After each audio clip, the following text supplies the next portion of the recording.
అఖండ 2 ఎప్పుడు రిలీజ్ అవబోతుంది? అసలు రిలీజ్ ఆగిపోవడానికి కారణం ఎవరు? ఎందుకు ఆగిపోయింది? మొత్తం కూడా క్లియర్‌గా మాట్లాడదాం మనతో పాటు సినీ క్రిటిక్ దాసరి విజ్ఞాన్ గారు. హలో విజ్ఞాన్ గారు. అఖండ 2 ఆల్మోస్ట్ ఇంకా కొద్దిసేపట్లో ప్రీమియర్స్ పడతాయని ఫ్యాన్స్ అందరూ కూడా ఎంతో ఈగర్లీ వెయిటింగ్ అఖండ 2 చూడాలి అని చెప్పేసి. జియో కోసం ఆగింది అని చెప్పేసి అందుకే టికెట్లు పెట్టలేదని చెప్పేసి కొంతవరకు అనుకున్నారు. సో ఈవినింగ్ జియో వచ్చింది. ప్రీమియర్ షోస్కి పర్మిషన్ వచ్చింది, టికెట్ హైక్స్ వచ్చినాయి. ఇదంతా అయిపోయిన తర్వాత సినిమా ఆగిపోయిందంటూ కూడా మేకర్స్ నుంచి ఒక ట్వీట్. ఇప్పటి వరకు ఏ సినిమాకి కూడా ఇలా జరుగుండదు నాకు తెలిసి. పెద్ద సినిమాకి మళ్ళీ సనాతన ధర్మం మీద వస్తుంది, ఒక పెద్ద స్టార్ హీరో, పాన్ ఇండియాగా మొట్టమొదటిసారి రిలీజ్ అవుతుంది. వీటికి కారణం ఎవరెవరో ఉన్నారని కొంతమంది మాట్లాడుతున్నారు. ఆ హీరో ఆపేశారు, ఈ ప్రొడ్యూసర్ ఆపేశారు అని చెప్పేసి. మీకున్న ఇన్ఫర్మేషన్ ఏంటి? ఎందుకు ఆగింది మాట్లాడుకునే ముందు ఆగినందుకు పరిణామాలు ఏంటి? నెంబర్ 1 ఫ్యాన్స్ తరఫున ఒకటి మాట్లాడదాం. ఇట్లాంటి సినిమా ఒక ప్రింట్ లేట్ అయితేనే అవునా థియేటర్ దగ్గర రచ్చలు చూస్తాం, గొడవలు చేస్తారు. నెక్స్ట్ సేమ్ సిట్యువేషన్స్ని పలు రకాల సినిమాల్లోనూ చూసాం. ప్రింట్ రాలేదంటారా, గొడవ చేయండి, అది చేయండి, ఇది చేయండి అని చెప్పేసి. అవునా, బాలయ్య ఫ్యాన్స్ చూడు, ఎక్కడ ఒక్క థియేటర్ దగ్గరైనా రచ్చ జరిగిందని విన్నావా? ఎక్కడ లేదు, ఎక్కడ కూడా గొడవ లేదు, ఏం లేదు. వాళ్ళు ఏమన్నారంటే ఏదో కొన్ని టెక్నికల్ కారణాలు ఆగుండొచ్చు, ఇవాళ పోతే రేపు వస్తుంది, ఎప్పుడు వస్తుంది మేము అందరం చూస్తాం, మేము ఎప్పుడు రిలీజ్ అయినా మాకేం ప్రాబ్లం లేదు అన్నట్టుగానే ఉన్నారు. ఎక్కడా గొడవ లేదు, చాలా కూల్గా వెళ్ళిపోయింది. నెంబర్ 1 అభిమానుల వైపు చెప్పాలంటే వాళ్ళందరూ అంటే ఒక హీరోకి అభిమానులు ఎంత ఇదిగా సపోర్ట్ చేస్తున్నారు అనేది ఈ సినిమా ద్వారా, అండ్ నందమూరి అభిమానులు ఎలాంటి వాళ్ళు అనేది కూడా ఇప్పుడు ఈ ఇన్సిడెంట్ ద్వారా అర్థమైపోయింది. వాళ్ళ హీరోని కాపాడుకోవడానికి వాళ్ళు ఏమైనా చేస్తారు, ఒక్క చెడ్డ వార్త లేదు బయట. నెక్స్ట్ బాలయ్య తరఫున ఒక నిర్మాతకి హీరో నిలబడితే ఎలా ఉంటుంది అనేది బాలయ్య అండ్ బోయపాటి నిజంగా నిర్మాతల హీరో, నిర్మాతల దర్శకుడు అని చెప్పుకోవాలి. రెమ్యునరేషన్ వదులుకున్నాడని వార్తలు వస్తున్నాయి మామూలుగా. నేను చదివిన ఆర్టికల్స్ అంటే నిర్మాత తరఫున ఇప్పుడైతే సినిమా రిలీజ్ చేయండి, మీ ప్రాబ్లమ్స్ ఏమంటే సాల్వ్ చేయండి, మిగతా తర్వాత చూసుకుందాం మంది అన్నట్లుగా నాకున్న న్యూస్. నెక్స్ట్ ఇది ఆగిపోయిందంట. ట్రోలర్స్ ఎక్కడ గట్టి ట్రోల్స్ కూడా లేవు మీరు గమనిస్తే.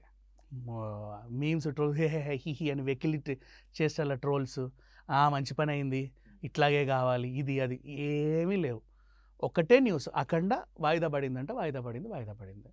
ఇంకొక పెద్ద ప్లస్ పాయింట్ చెప్పనా, సినిమా నిజంగా రిలీజ్ అయి ఉన్నా ఇంత వార్తలు రావేమో, కానీ ఒకరోజు పోస్ట్పోన్ అయినందుకు మొత్తం మార్నింగ్ నుంచి ఈవినింగ్ వరకు అందరూ అదే దంచారు. ప్యారలల్గా ప్రమోషన్ బాగా పెరిగింది, ఎదురుచూపులు పెరిగాయి.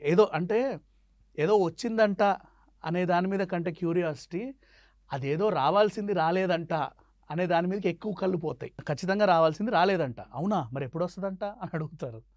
ఏదో వచ్చిందంట, అవునా వచ్చిందా, సర్లే చూద్దాంలే, ఇట్లాంటి థాట్స్ ఉంటాయి నార్మల్ పర్సన్స్కి. సో పబ్లిసిటీ వైజ్గా సినిమాకి ప్లస్సే తప్ప మైనస్ అయితే లేదు. ఇకపోతే ఎందుకు వాయిదా పడింది?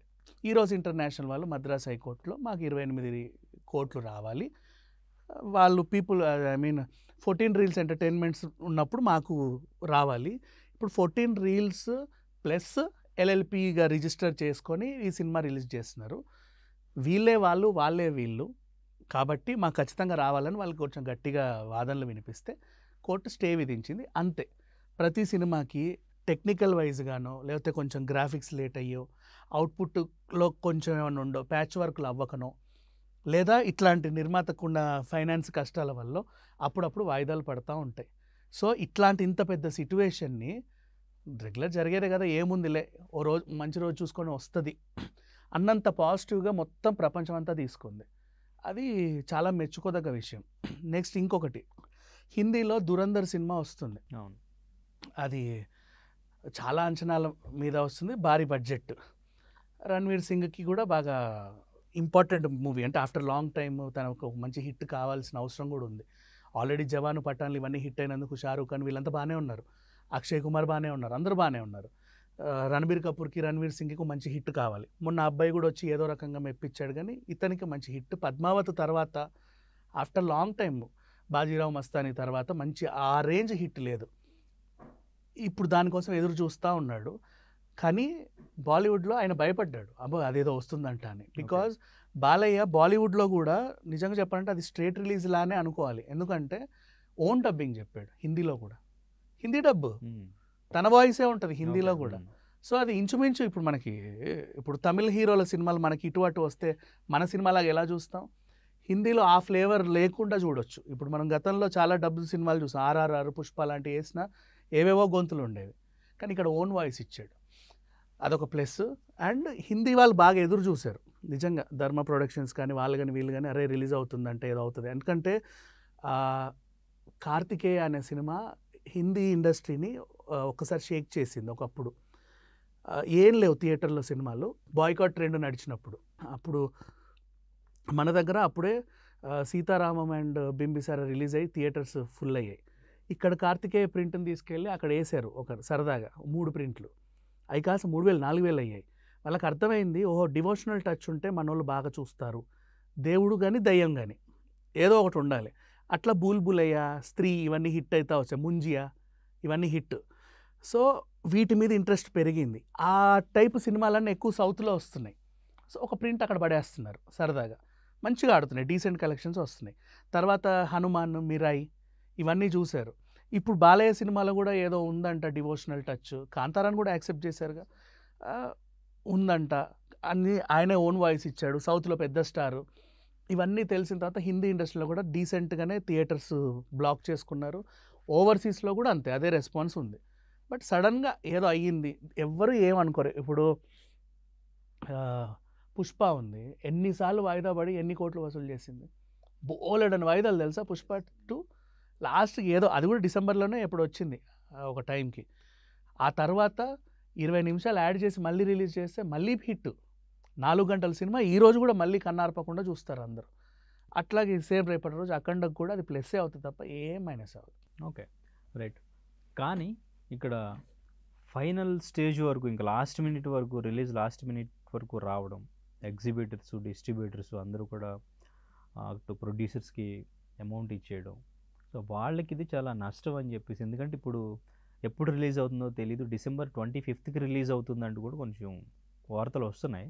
సో మేబీ ఇంత డిలే అయితే వాళ్ళు మాట్లాడిన రేటుకి నష్టం. అండ్ ఇంకా వాళ్ళు నైటు ఈ షో పడుతుంది, ఈరోజు కూడా సినిమా అదే పడుతుంది అని చెప్పేసి వాళ్ళు థియేటర్స్లో వేరే సినిమాలను కూడా తీసిన పరిస్థితి ఉంది.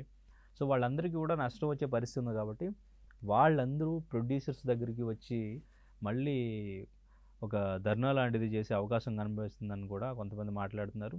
ఇటువైపు వాళ్ళు మళ్ళీ అటు ఫైనాన్స్ నుంచి ఎన్ఓసి రాలేదు, వాళ్ళకి క్లియర్ చేయాలి, ఇటు ఈరోజు సంస్థకి క్లియర్ చేయాలి, మళ్ళీ ఇప్పుడు ఎగ్జిబిటర్లకి, డిస్ట్రిబ్యూటర్లకి మళ్ళీ ఇదేమైనా సెటిల్మెంట్ చేయాల్సి వస్తుందా. ఇప్పటికీ ఒక 50 కోట్ల 60 కోట్ల వరకు నష్టం వచ్చే ఛాన్స్ ఉందని కూడా వినబడుతుంది. మరి ఇది ఏ మార్కు క్లియర్ అవుతుంది? మరి ప్రేక్షకులే, అభిమానులే అర్థం చేసుకున్న సినిమా కాబట్టి ఎగ్జిబిటర్, డిస్ట్రిబ్యూటర్స్ గొడవ చేయరు, నెంబర్ 1.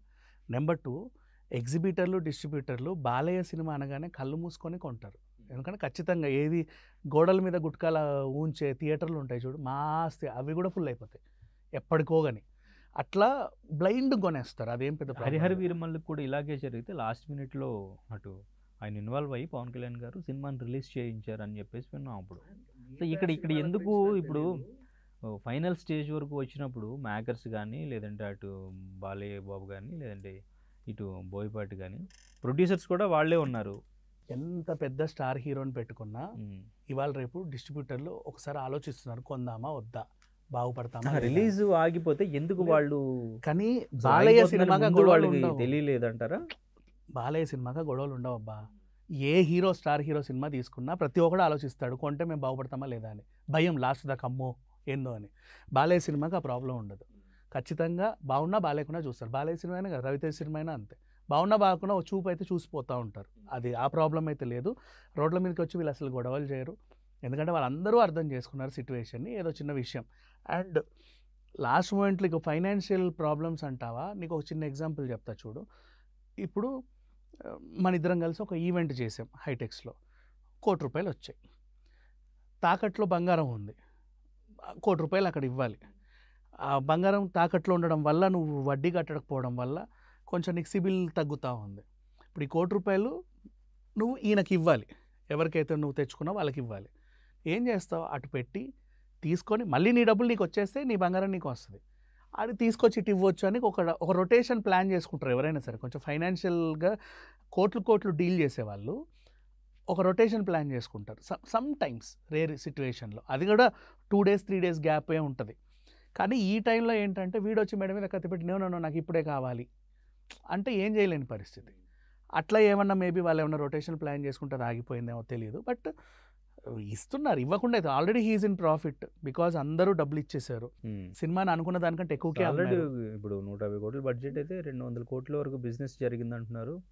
అటు ఆయనకి బాలయ్యకి ఒక 40 కోట్లు రెమ్యూనరేషన్, బోయపాటికి 30 కోట్ల రెమ్యూనరేషన్ అంటున్నారు. ఆల్మోస్ట్ ఇచ్చేసారు. ఒక 3 or 4 బాకీ ఉండుంటాయి మహా అయితే. అది కామన్ అబ్బా, అది వాళ్ళ ఫైనాన్షియల్స్ ఎప్పుడైనా ఇంత ప్రమోట్ చేశారు. ఈ ప్రమోషన్స్లోనే ఫ్యాన్స్లో ఒక హైప్ ఉంటుంది, ఒక ఊపు ఉంటుంది వాళ్ళలో. అయ్యో బాలయ్య స్వతహాగా అన్ని రాష్ట్రాలు తిరిగాడు. అటు శివన్న కొంచెం డిలే అయితే ఫ్యాన్స్లో మళ్ళీ ఆ హైప్ అది అలాగే కంటిన్యూ అవుతుందా? అవుతుంది. అందుకే వీళ్ళు ప్రమోట్ చేయాల్సి వస్తుంది. దానికే నేను పుష్ప ఎగ్జాంపుల్ చెప్పాను. So Pushpa is a great example. అంటే అది డిలే అయింది, డేట్ చేంజ్ చేస్తూ వచ్చారు, కానీ ఇది లాస్ట్ మినిట్ కదా. అది ఆల్మోస్ట్ ఫైనల్ చేసి అది కూడా లాస్ట్ మినిటే. August 15th రిలీజ్ అవ్వాలి అంటే కరెక్ట్ ఒక 1 week గ్యాప్లో పోస్ట్పోన్ చేశారు. డిసెంబర్కి 6 నెలలు పోస్ట్పోన్ చేశారు. అప్పటికే ప్రమోషన్స్ చేసుకొని సాంగ్స్ కూడా రిలీజ్ చేసుకున్నారు, 2-3 పాటలు అయ్యింది. అయినా సరే హైప్ ఎక్కడ తగ్గల. దీనికి కూడా అంత ఏం తగ్గదు, హ్యాపీగా రిలీజ్ చేసుకుంటారు, ప్రాబ్లం ఏం రాదు. Thank you.